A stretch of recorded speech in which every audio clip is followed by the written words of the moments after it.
Hi ఈరోజు మనం artificial intelligence అంటే ఏఐ ప్రపంచానికి గుండెలాంటి ఒక విషయం గురించి మాట్లాడుకోబోతున్నాం. అదే డేటా సెట్స్.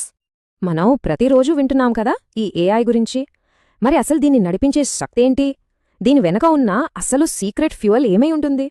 దానికి సమాధానం చాలా సింపుల్. ఒకే ఒక్క మాటలో చెప్పాలంటే డేటా. అవును, మనం రోజూ వాడే క్రియేట్ చేసే ఈ డేటానే ఏఐకి ప్రాణం పోస్తుంది. మరి డేటా సెట్ అంటే ఏంటి? సింపుల్గా చెప్పాలంటే అదొక పాఠ్యపుస్తకం లాంటిది.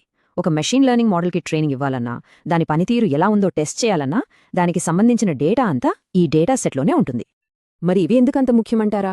ఎందుకంటే మనమిచ్చే డేటా సెట్ ఎంత క్వాలిటీగా ఉంటే ఏఐ మోడల్ అంత స్మార్ట్గా, అంత కరెక్ట్గా పనిచేస్తుంది.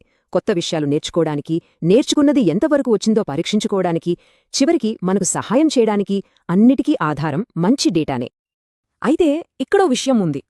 మన దగ్గరున్న డేటా అంతా ఒకేలా ఉండదు. దాని స్వభావాన్ని బట్టి దాన్ని 3 ముఖ్యమైన రకాలుగా విభజించవచ్చు. వాటి మధ్య తేడా ఏంటో తెలుసుకోవడం చాలా ముఖ్యం. మొదటగా స్ట్రక్చర్డ్ డేటా. పేర్లోనే ఉంది కదా, అన్నీ ఒక పద్ధతి ప్రకారం నీట్గా ఉంటాయి. ఒక ఎక్సెల్ షీట్ లేదా టేబుల్లా ఊహించుకోవచ్చు. అంటే ఈ డేటాకి ఒక పక్కా ఫార్మాట్ ఉంటుందన్నమాట. అన్ని రోస్, కాలమ్స్ ఉన్న టేబుల్ ఫార్మాట్లో ఉంటాయి.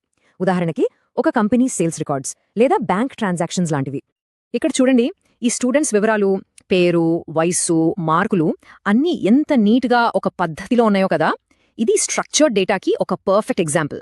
ఇలా ఉండడం వల్ల లాభం ఏంటంటే దీన్ని ప్రాసెస్ చేయడం, ఇందులోంచి మనకు కావాల్సిన సమాచారాన్ని వెతకడం చాలా ఈజీగా ఫాస్ట్గా ఉంటుంది. కానీ దీనికి కూడా ఒక లిమిట్ ఉంది. ఇది అంత ఫ్లెక్సిబుల్ కాదు. ఫోటోలు, ఆడియోల లాంటి కాంప్లెక్స్ డేటాను ఇలా టేబుల్స్లో పెట్టలేం కదా.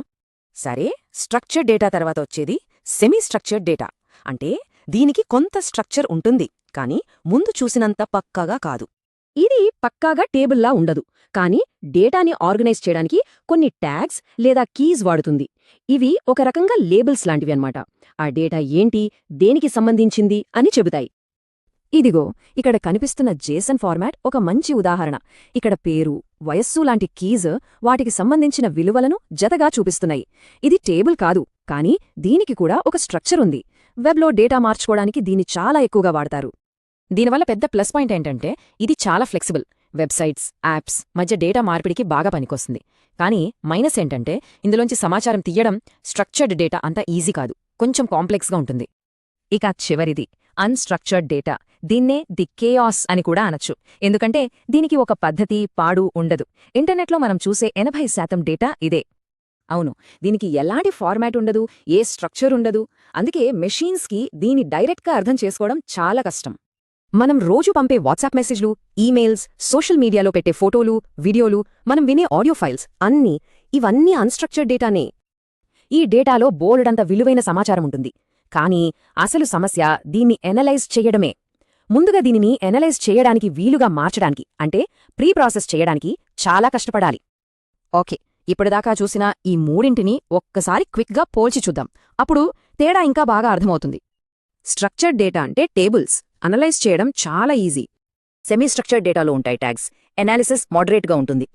ఇక అన్స్ట్రక్చర్డ్ డేటాకి అసలు ఫార్మాటే ఉండదు, సో అనలైజ్ చేయడం చాలా కష్టం. సరే, ఈ తేడాలన్నీ తెలుసుకున్నాం, బానే ఉంది. దీనివల్ల ఉపయోగమేంటి? సరైన టూల్స్ ఎలా ఎంచుకోవాలి? ఎందుకంటే మన దగ్గరున్న డేటా ఏ రకానికి చెందిందో అర్థం చేసుకోవడమే మెషీన్ లెర్నింగ్ ప్రాసెస్లో మొదటి, అత్యంత ముఖ్యమైన స్టెప్. దాన్ని బట్టే డేటాను ఎలా క్లీన్ చెయ్యాలి, ఏ ఏఐ మోడల్ను వాడాలి అనే విషయాలు ఆధారపడి ఉంటాయి. కాబట్టి ఫైనల్గా మనం గుర్తుంచుకోవాల్సిందేంటంటే ఒక స్ట్రాంగ్ ఫౌండేషన్ లేకుండా పెద్ద బిల్డింగ్ కట్టలేం. అలాగే మంచి క్వాలిటీ డేటాసెట్ లేకుండా ఒక పవర్ఫుల్ ఏఐని తయారు చేయలేం. ముగించే ముందు ఒక ఆసక్తికరమైన ప్రశ్న. మనం రోజురోజుకీ క్రియేట్ చేసే కొత్త డేటాలో ఎక్కువ భాగం అన్స్ట్రక్చర్డ్గానే ఉంటోంది కదా.